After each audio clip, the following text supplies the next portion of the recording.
Само со неколку кавадаречки уметници РТК досега правила емисии од А до Ш, што би рекле од ателјето до изложбените салони.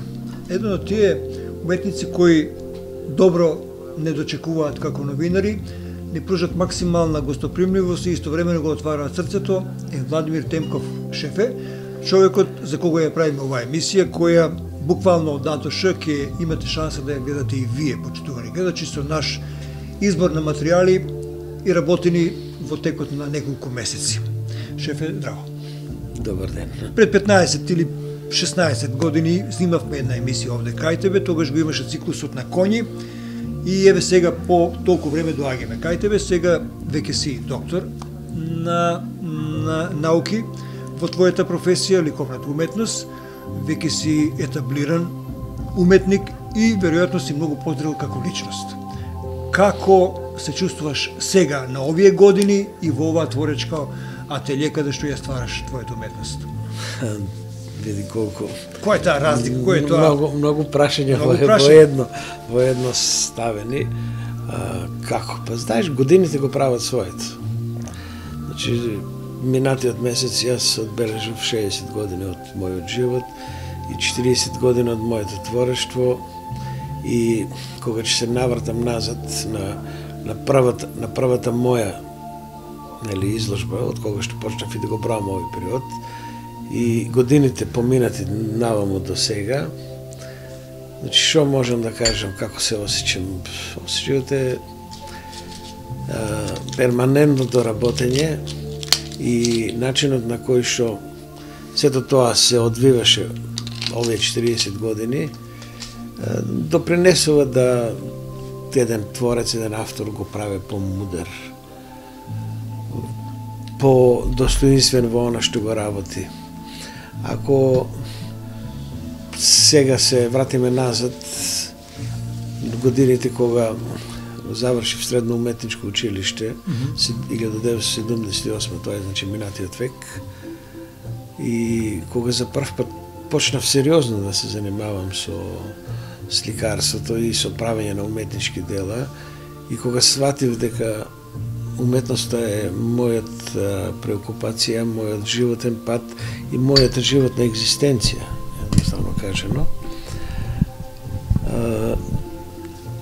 Од тогаш наваму, значи, сите овие години го насочив моето доусовршување како во занаетот, така и во науката, која што е поврзана со ликовната уметност, го насочив на моје доусовршување. В тој период беше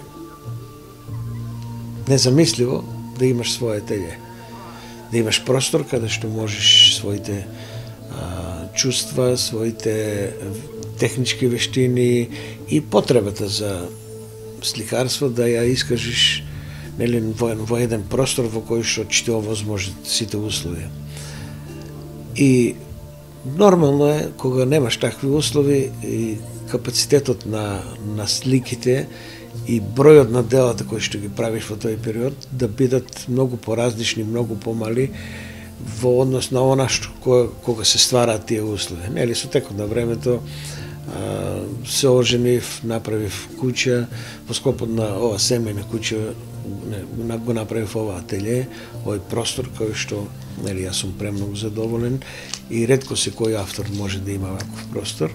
И тука почнува всушност моето ангажирање во таа ликовна уметност и во стварањето на професионалните ангажмани околу сите мои дела.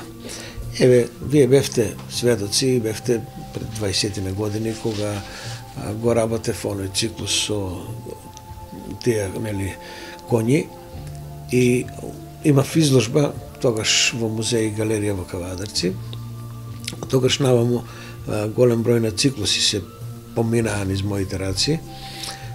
Се создадоа повеќе од 5000-6000 ликовни дела и резултатот на сето ова пред еден месец во Домот на културата во Градската галерија, значи беше одбележување на 40 години од творештвото и презентација на 60 дела, ама дела кои што беа создадени во последната година, во последниот период. Кога го одбележав 50 години и 30 години од моето творештво, тогаш направив една мала ретроспективна изложба во Националната галерија Мала станица во Скопје и таму беа презентирани околу 220 ликовни дела. Следното мое такво големо представување со една голема ретроспективна изложба најверојатно ќе биде после 10 години со издавање на една голема монографија, ама денес значи е ова што го гледаме денес и што може да разговараме со опипливи очи, со душа кои што сите овие дела се сега значи овде во ова ателје и го носат мојот белик и мојот печат. Статистиката е можна важен предуслов за да се запознаат оние кои малку те знаат. Колку изложби досега имаш направено? Во кои галерии имаш излагано? На колку колонии од прилика грубо кажано си учествувал?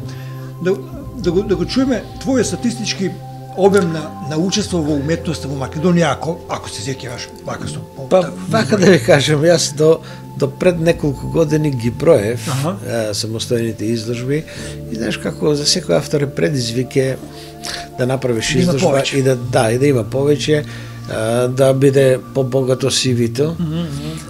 Јас мислам дека над 80, можеби и 100 самостојни изложби. Значи кога зборувам за изложби мислам на комплетно твое представување, комплетно мое самостојно представување. И во тековната година може да се случи една изложба да биде превземена од неколку градови во текот на една година, иста изложба. Но верувајте дека 90% од тие изложби се различни, со различни дела, некои од делата остануваат, некои нови се додаваат, така да тоа всушност е и скрос нова, на свој начин скрос нова и скрос друга изложба.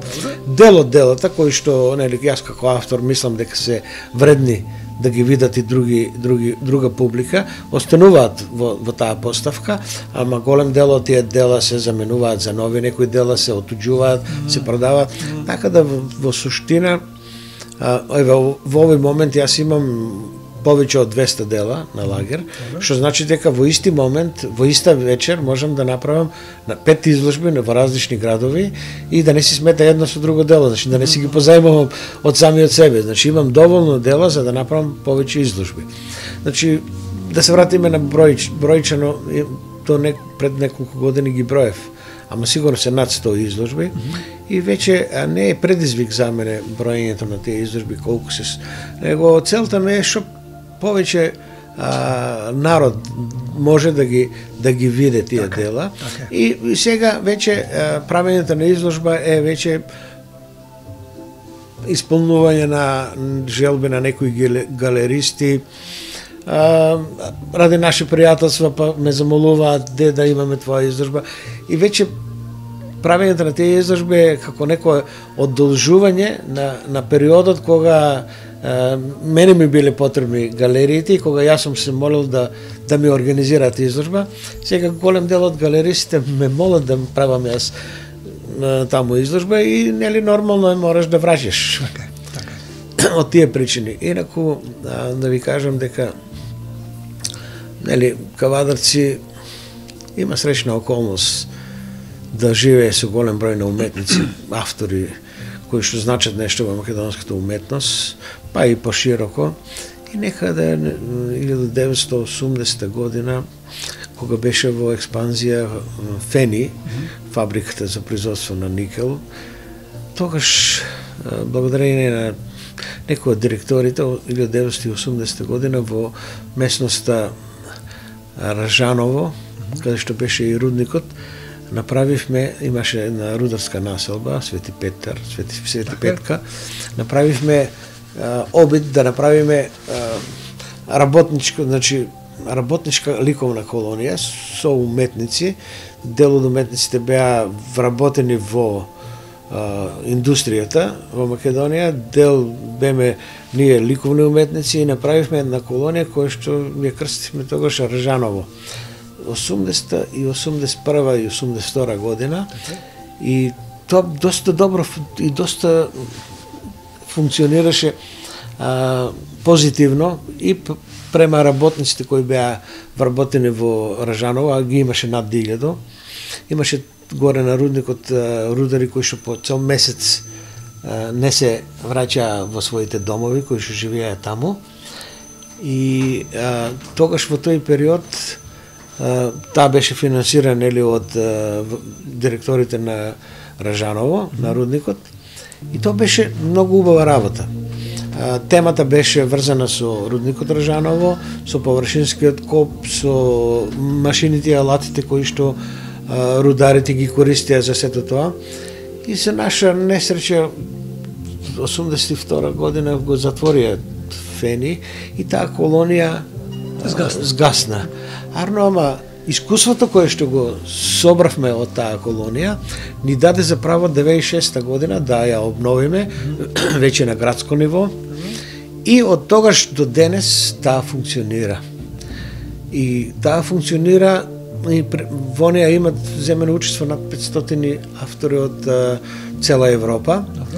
И тоа искуство кој што го носија тие автори и што го оставија во Кавадарци, нели, и тие познанства потоа вродија да во обратен правец поканување на нивните колонии, така да таа среќна околност за мене значеше да јас земам учество на безбројни колонии низ цела Европа. И сега како бројка тоа го споменувам, сигурно е над 50 или над 100 колонии. Па учество на меѓународни групни изложби, учество на тие изложби од колонии, па после тоа се појавува како тренд музичките арт хепенинзи и нели нормално како автори, нели јас учествував на тие и сето тоа кога ќе го собереш биографијата на мене како автор веќе се обременува со неколку страници. Ке ги стави ли овде твоите стручни патувања во Парис и во Њујорк? Тоа сакав да кажам, значи сето тоа веќе, тоа искуство веќе не е доволно и апетитите почнуваат да се зголемуваат и нели делот од ликовните критичари го гледаат тоа творештво и предлагаат да се случи и надвор од Република Македонија, да се покаже Македонија дека има автори кои што се во тренд со модерните токови на ликовната уметност и благодарение на сето тоа јас имав среќа да бидам представник на Македонија во Сите дес Арт, тоа е градот на уметностите во Парис. Тоа е место каде што се собираат уметници од сите држави од целиот свет и каде што престојуваат по 2 месеци, тоа е своји студиски престој таму и ги разменуваат своите искуства меѓусебно, а истовремено го користат и убавините и ликовните придобивки кои што ги има Парис и ги користат за да се запознаат со сето тоа. И на крајот од тој престој потоа се организира една презентација, една групна изложба на сите автори, секој во својата резиденција кај што ја имат, нели си праве изложба и тоа се отворени денови на светската уметност и секој во секој ателје поминава, нели, публиката од Парис и ги гледаат тие делови.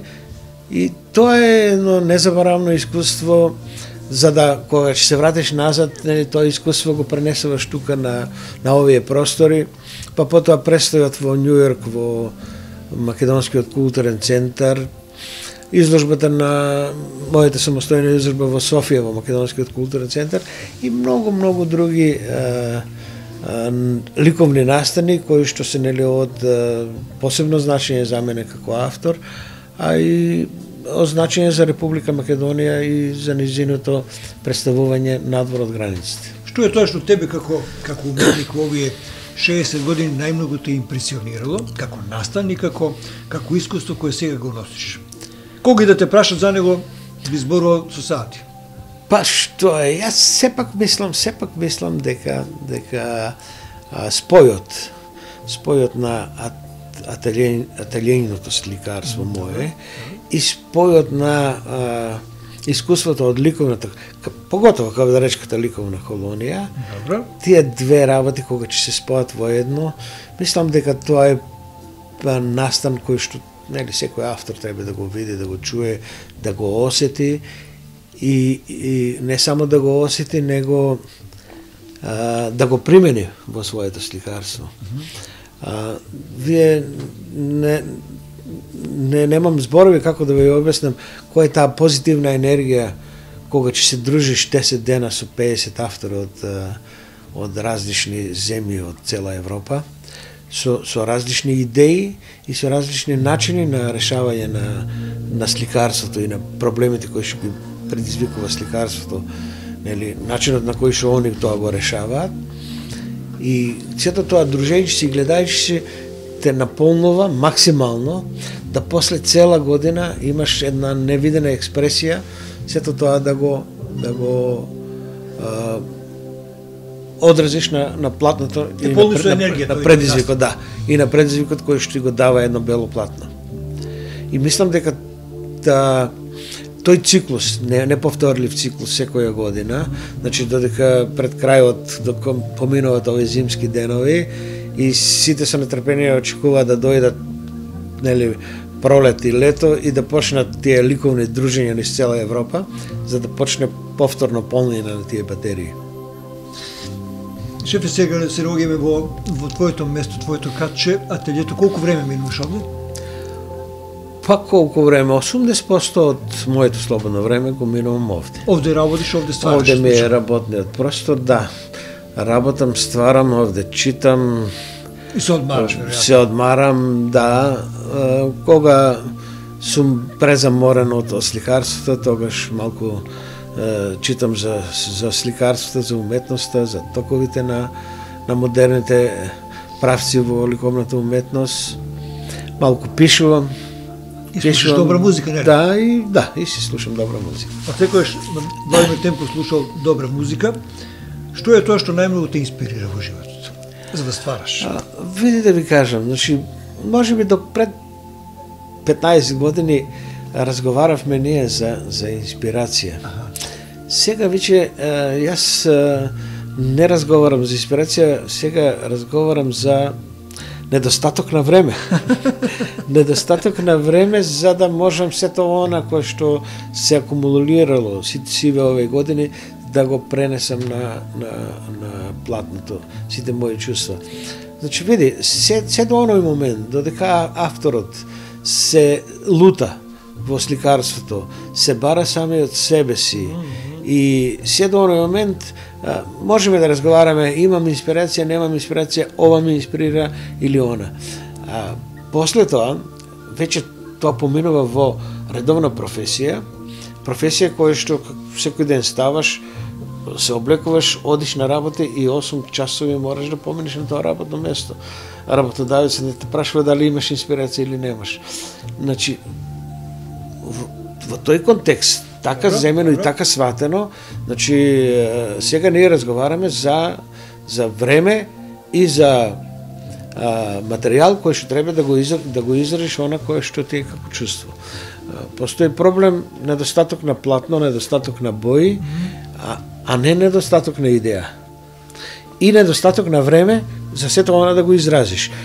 Многу пати ми се случува да бидам излезен, сум ја почнал некоја слика и со нетрпение чекам да се вратам назад за да го довршам, затоа што седам со пријатели во кафана, пиеме кафе, разговараме, ама умот ми е на сликата која што сум ја пред неколку часови започнал, недовршена и имам идеја таму како треба тоа да го довршам и чекам да се вратам во ателјето за да го продолжам тоа.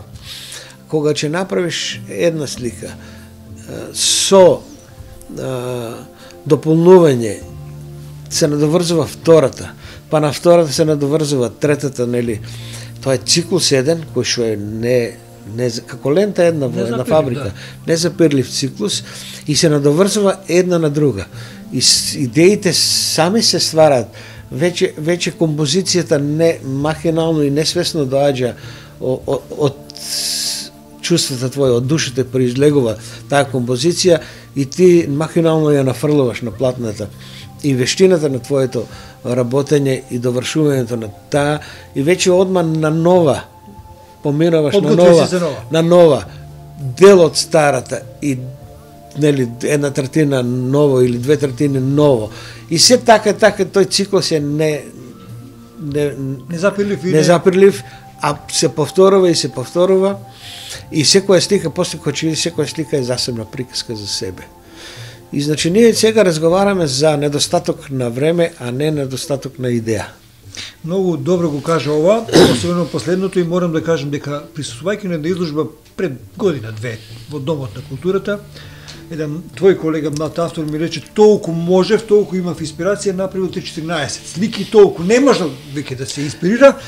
Не би смееле ни така да ниту да разговараме, ниту да размислуваме, затоа што значи ако ги завршим 50 дела, што после тоа? Да. Значи јас ви кажав, значи работното време и работниот век на уметникот е се додека е жив. Работното време е 24 сата. Значи немаме ние работно време да речеме сега заврши, дојде 3 сата, па ајде ќе си одуваме. Не, него се случува многу пати да останам по цела ноќ во ателјето, да го дочекам изгреј сонцето, да го гледам тој момент од ателјето преку прозорецот, заборавајќи се дека времето брзо се минува. Значи,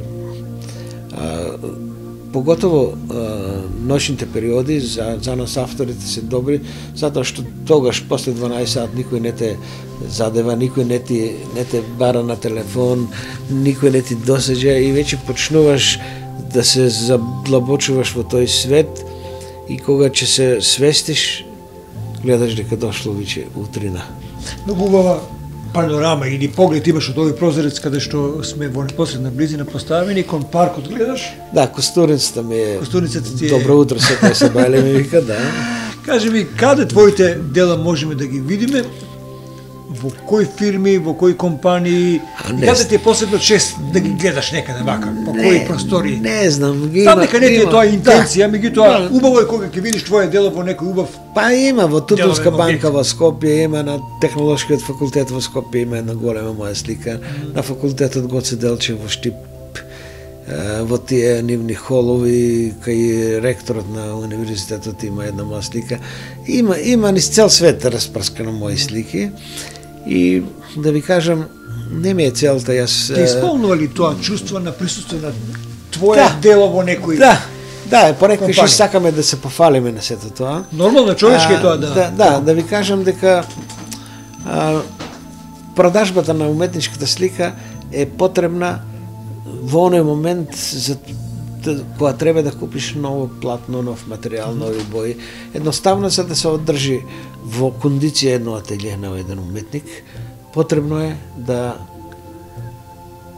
се изврши продажба на дела. Инаку сето друго, знаеш, многу посреќен сум кога се тука сликите до мене. Добре. И кога си ги гледам, си го чувствуваш како твој деца. Да. Или кога треба да ја отуџиш, кога треба да ја продадеш на некој. Знаеш, тогаш тоа е, не да ви речем дека тоа е некој чин кој што за мене представува, нели, отуѓување на нешто што е твое, ама тоа е потребно. Тоа е потребно за да може тоа да се одржава, да остане, да се купат нови платна, нови четки, нови бои, да се направат нови слики.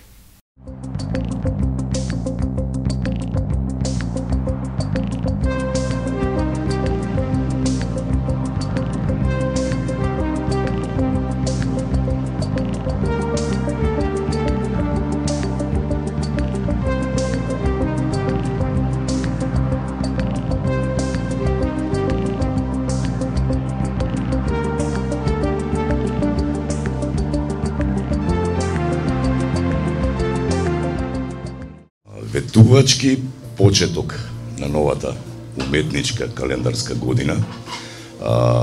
Велам ветувачки заради настанот кој содржи 2 јубилеја, заради бројните дела вечерова и заради бројната публика. Значи, ако добро ја почнуваме еве вака со еден голем настан ова 2019 година. Се надевам дека каде не е крајот, таму до крајот со ваква посетеност и со многу квалитетни настани. Реков многу, ви благодарам на присуството не само на сите сограѓани, љубители на ликовната уметност, туку и на сите колеги, ликовни уметници, музичари, актери, поети, поетеси, колку што ја гледам пред се структурата тука, новинари и така натаму и останатите љубители посебно на ликовната уметност, бидејќи таков е чинот вечерова. А домаќин вечерова е Владимир Темков со 2 јубилеја. 60 години до утре 19-ти битисување на оваа земјина кугла и 40 години уметничко творештво. Честито од мене, председател. Нова изложба е еден од врвовите на творештвото на Владимир Темков. Има 2-3 изложби, една беше пред неколку месеци во Скопје, шокантна, кога беше да ја гледам, морав утредента да му телефонирам, да му кажам дека бев потресен од убавините што ги доживеа. Но ова е уште поголема изложба. Ова изложба е нешто што при секоја слика, погледнете ја секоја слика, секој за себе нека си одбере по една, по две, по три, погледнете ги. Тие се целосни творби, содржат естетика, содржат моќ, содржат креативност, енергија, творечка сила, која што не запре да се развива кај нашиот Владимир Темков, туку се повеќе и повеќе се воздига. Половина од овие се ремек дела. За секоја галерија, за секој дом, за секоја доживелица, за секоја убавина. А сите се создадени во име на овие 60 години, кои така гордо, фала Богу, ги доживеа и допрва ќе ги создава. Како што Рембрандт од 6 година почна да создава големи дела, така и шефето прави слики кои нас не воскитуваат и кои не возбудуваат и кои не радуваат. Му честитам и му посакувам како што му се случи, што ретко се случува, да биде добар творец, па се подобар творец, па на крај да излезе на творештвото на пат на височините. Тој успеа да се дошколува, магистрираше, сега прави докторска дисертација, ќе биде и личност која со своите зборови ќе ги објасни уметноста у својата суштина и во неговата смисла, а на крај се повеќе и повеќе создава дела кои ни се допаѓаат и кои не можеме да ги откачиме од своите доживелици и своите очи. Животниот пат ме е врзан со уметниците малце повеќе време. Иако не сум од таа професија, од студентските денови во Белград, кога студиравме со огромна група на кавадарчани кои студираа уметност во тоа време, Цимер од Глигор Стефанов, академскиот сликар, нашиот прв представник на Биеналето во Венеција на Независна Република Македонија. Тука го гледам Димитар Самарџиев, ево го тука го гледам. Така да имаше една екипа поголема, имаше и други уметници кои беа во Белград и живеевме заедно долго време таму и мислам дека нешто и ни влезе во главата од таа уметност, од она што значи уметност, она значи култура. Јас ќе кажам неколку реченици, можеби не врзани баш толку со она што Владимир Темков го работи, бидејќи реков не сум правата личност веројатно за оваа работа што треба да зборувам, меѓутоа се потрудив да бидам правата личност, а вие самите процените дали е тоа така или не е така. Ова е град кој дал многу уметници и мислам дека е важно да и оние кои го водат градот и сега и утре кои ќе го водат и кои понатаму ќе бидат помладите кои ќе додат генерации, да имаат во главата неколку елементи кои се многу важни, а тоа е дека архитектурата на еден град не се улиците и куќите во градот. Градот го чинат 4 основни столбови кои треба да ги има како заедница, ако сакате тоа да биде град. Значи таа така наречена градска архитектура се содржи неколку елементи кои се премногу важни за тоа да биде град. Пред се треба да има восстановена власт, значи да има восстановена градска власт или управа, да има квалитетно образование, и тоа во сите сфери на образованието, од основно, предучилишно, средно образование, високо, во секој случај, ако сакате да имате елементи на градска средина, да имате организиран здравствен систем, во секој случај, без понатаму да мисли за тоа, организиран градски систем, и да имате она што значи култура и уметност. Во тој аспект можам да кажам дека Владимир Темков представува една права вертикала во културата во градот Кавалци во овие 40 години. Пред него има многу уметници кои се пород и потекнуваат од тој град. Тоа се врвни академски сликари и вајари од оваа подниве кои не е убаво да не ги споменеме, еден Мазев, да кажеме, еден Шемов, една Темкова, еден Чемерски, младата генерација кои ги реков Глигор Стефанов, Самарджиев, Соколов, тука и Горан Боев го видов исто, една надежна генерација на млади уметници кои како такви се исклучително важни во подемот и развојот на овој град во својот културен идентитет. Затоа реков дека е важно да се знае оние кои го водат градот и оние кои имаат намера да го водат градот, дека културата и уметноста е основен двигател на развојот на градот и во правењето на она што значи градска средина. Размислувајќи како да го започнам моје излагање и што е тоа што јас оваа вечер би требало да го кажам, а при тоа да не звучам премногу академски, добив една асоциација од мојата професија, а која има длабока чудна поврзаност со уметноста на мојот пријател, колега, сограѓаnin и другар, но пред све човек за кого уметноста е се во животот. Најновите истражувања на некои пештери во Европа и во Азија пресно утврдија и открија цртежи во пештерите од времето на палеолитот. И податоците говорат дека тие цртежи се стари околу 40.000 до 50.000 години. Научниците ги испитувале на слагите на калциум карбонат, формирани преку цртежите, кои настануваат на ист начин како и сталагмитите и сталактитите по самите пештери. Калцитот содржи мала количина на природен радиоактивен ураниум, па врз база на тоа може да се одрати и староста на цртежите кои се во самите пештери. Во пештерите се пронајдени цртежи на раце, ракавици, фигури и животни. Се претпоставува дека тие цртежи или ги нацртале представниците на модерниот човек или пак неандерталците. Но мене сега не ми е целта ова е која го истражувам, кој го истражуваат моите колеги. Моето размислување овие денови е всушност зошто луѓето имале потреба од ликовна уметност уште пред 50.000 години. Од каде потребата и така умно да препорачуваат големите луѓе творци, уште од античкото време, нула dies sine linea, ако сум уметник, да не ми мине денот без мислите во својата животна уметничка определба и да не седам без уметничка акција.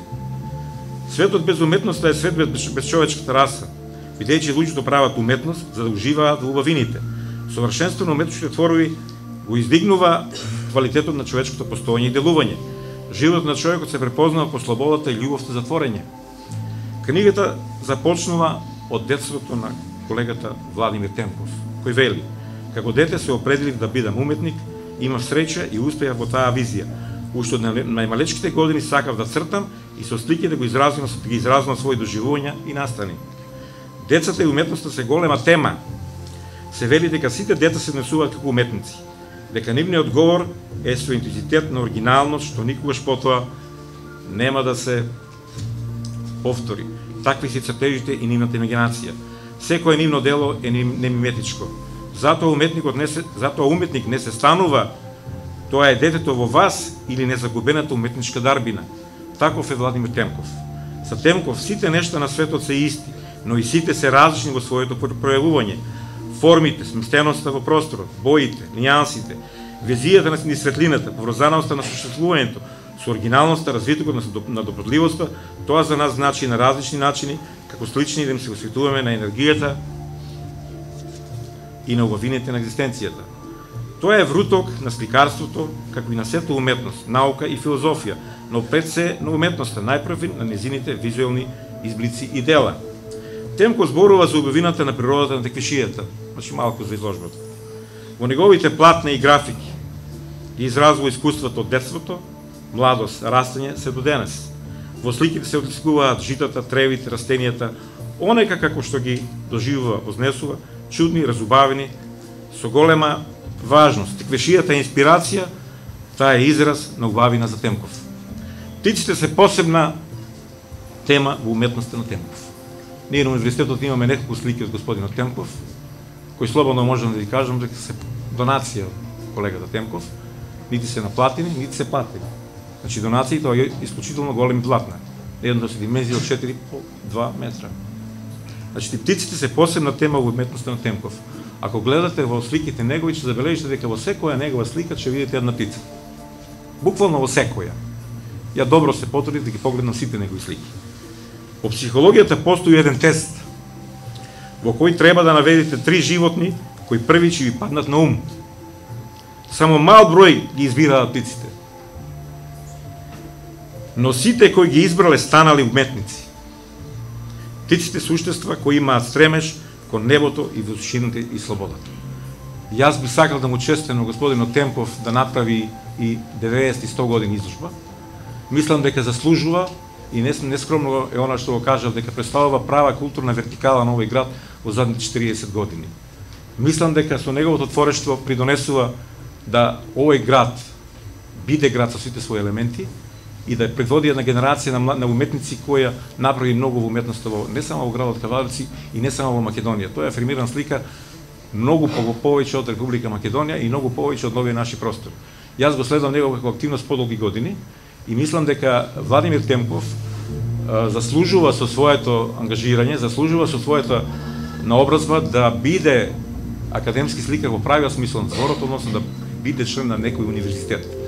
Доколку тоа се случи, јас однапред му честитам и мислам дека ќе се случи. Сега вака ве гледам вас сите тука и одговорот го добив. Каде и да отидам да правам изложби вакво друштво, никаде нема. А бев до Париз, бев и до Њу Јорк. Значи, го видов малку светот, ама роднините, пријателите кои што дојдовте оваа вечер овде, никаде не можам да направам вакво отварање. Во Кавадарци само, заедно со тимот на вработени во Домот на културата, начело со директорот, успеавме да направиме изложба во овој мал простор каде што собира 60 дела. Тоа е голем успех, затоа што 60 дела, 60 години, символика една, ама многу полесна е организацијата на сите активности кога имаш оваква екипа и оваков тим позад себе. И затоа го користам овој момент да се заблагодарам на вработените во Домот на културата и на директорот за сега од другата страна, не како организатор, него како гостин во оваа галерија, му им благодарам што ми направија прекрасна изложба и одбележување на мојот 60 годишен роден ден. И порано се обидував да го прославам мојот роден ден на малку поразличен начин од она традиционално прославување. И еднаш тоа се случи пред 10 години, одбележав 50 години од мојот роден ден. Ама еднаш пред 34 години се случи еден друг настан. На мојот роден ден ја запросив мојата сопруга и ми стана, невеста ми стана. Значи, не е од сега ова на роден денот да се прави изложба, значи многу поодамна сум имал такви некои мушички у главата. Благодарам на фамилијата моја, жена ми и двете деца, Мишела и Сашко, кои што овие 40 години ме поддржуваа во моето творештво и ме издржаа. Тешко е да издржиш еден уметник, да троше, да творе, а малку да носе дома.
овде сакам да прекинам и да посакам да се видиме пак за известно време, за да го следиме твојот пат. Ние секој ќе го следиме твојот пат, без разлика на тоа што ќе се случува во нашето обкружување, да не речем со политички жаргон, да не се изразам. Чувствуваш ли сега на крајот од овој разговор некоја стега, дали е слободна твојата душа и понатаму за творештво? Од сега па натаму е овој период кога што можам да ги дадам и најквалитетните мои плодови, најквалитетните мои дела. Мислам дека со секој ден се повеќе и повеќе созревам и секое дело што сега произлегува, мислам дека ова ми е најдоброто. Така да мислам дека за ликовната уметност допрва доаѓаат убавите периоди за мене како автор. Ти благодарам многу што не удостои овде во твоето ателје. И јас ви благодарам. Вие секогаш сте биле поддржувачи на ликовната уметност, не само кај мене, кај сите мои колеги, подеднакво ги презентирате сите и така, во моје име и во име на сите уметници, сакам да ви се заблагодарам на вашата телевизија, да ви посекам се не убава година и да се гледаме за убави работи. Само за убави работи.